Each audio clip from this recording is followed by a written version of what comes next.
आदरणीय सभापति जी, हम जानते हैं, इतिहास की तरफ अब थोड़ी नजर करें।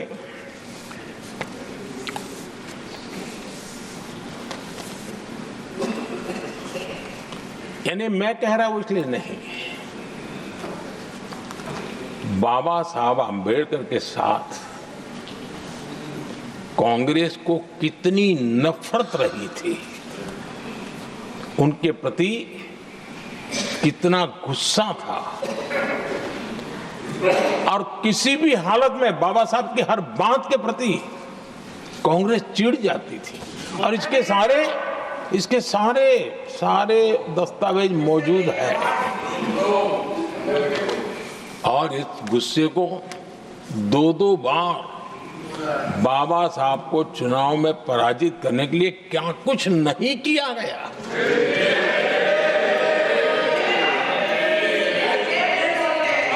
कभी भी बाबा साहब को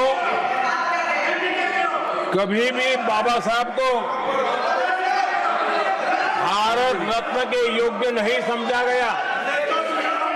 आदरणीय सभापति जी, कभी भी बाबा साहब को भारत रत्न योग्य नहीं समझा गया। इतना ही नहीं, आदरणीय सभापति जी, इस देश के लोगों ने बाबा साहब की भावना का आदर किया, सर्व समाज ने आदर किया, और तब आज मजबूरन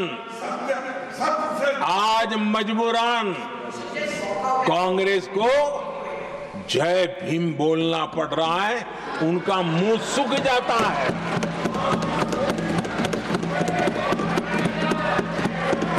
और आदरणीय सभापति जी, ये कांग्रेस भी रंग बदलने में बड़ी माहिर लग रही है। कितनी तेजी से अपना नकाब बदल देते हैं, ये इसमें साफ नजर आ रहा है। आदरणीय सभापति जी, आप कांग्रेस का अध्ययन करेंगे तो कांग्रेस की राजनीति, जैसे हमारा मूल मंत्र रहा सबका साथ सबका विकास, वैसा उनका हमेशा रहा कि दूसरे की लकीर छोटी करना।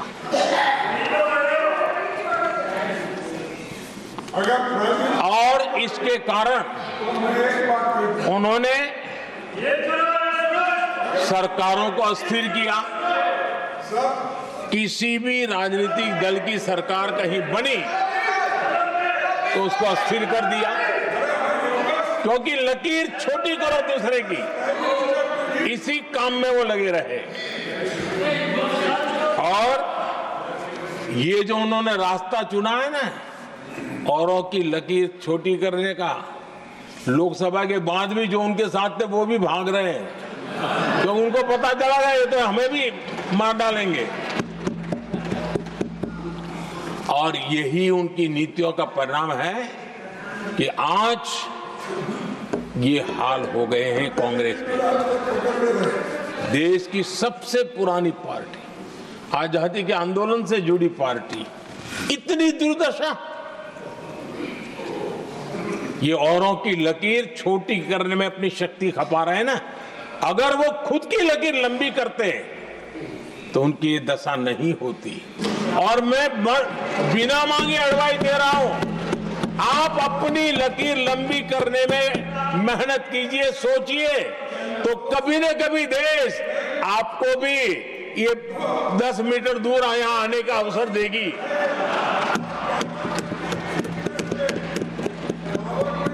आदरणीय सभापति जी, बाबा साहब ने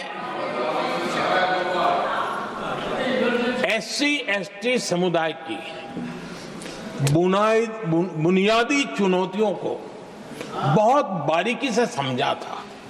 बहुत गहराई से समझा था और खुद भुक्तभोगी थे, इसलिए एक दर्द भी था, पीड़ा भी थी और समाज का कल्याण करने की का एक जज्बा भी था। और बाबा साहब ने SC/ST समुदाय के आर्थिक उन्नति के लिए एक स्पष्ट रोडमैप देश के सामने प्रस्तुत किया था। उनकी बातों में प्रस्तुत होता था। और बाबा साहब ने एक बहुत महत्वपूर्ण बात कही थी, मैं उनका कोट पढ़ना चाहता हूं। बाबा साहब ने कहा था, भारत एक कृषि प्रधान देश है, लेकिन दलितों के लिए ये आजीविका का मुख्य साधन बन ही नहीं सकता। ये बाबा साहब ने कहा था। उन्होंने आगे कहा था, और इसके कई कारण हैं। पहला, भूमि खरीदना उनके सामर्थ्य से बाहर है। दूसरा, अगर उनके पास धन भी हो तो भी उनके लिए भूमि खरीदने का कोई अवसर नहीं है। बाबा साहब ने ये एक एनालिसिस किया था और इस परिस्थिति का एनालिसिस करते हुए उनको तो सुझाव था, उन्होंने आग्रह किया था कि दलितों के साथ, हमारे आदिवासी भाई बहनों के साथ, वंचितों के साथ ये जो अन्याय हो रहा है, ये जो मुसीबत में जीने के लिए वो मजबूर हो रहे हैं, इसका एक उपाय है देश में इंडस्ट्रियलाइजेशन को बढ़ावा दिया जाए। औद्योगिकरण के पक्षकार थे बाबा साहब, क्योंकि औद्योगिकरण करने के पीछे उनकी कल्पना साफ थी। स्किल बेस्ड जॉब्स और एंटरप्रेन्योरशिप के लिए, आर्थिक आत्मनिर्भरता के लिए दलित, आदिवासी, वंचित समूहों को एक अवसर मिलेगा और उसे वो उत्थान का एक सबसे महत्वपूर्ण हथियार मानते थे। लेकिन आजादी के इतने सालों के बावजूद भी, इतने साल कांग्रेस को सत्ता में रहने का अवसर मिला, तब भी बाबा साहब की इन बातों को पर गौर करने का भी उनको समय नहीं था। उन्होंने बाबा साहब की इस विचारों को पूरी तरह खारिज कर दिया। SC/ST समुदाय की आर्थिक लाचारी बाबा साहब समाप्त करना चाहते थे। उसे कांग्रेस ने ऐसा उल्टा काम किया कि उसको गहरा संकट बना दिया।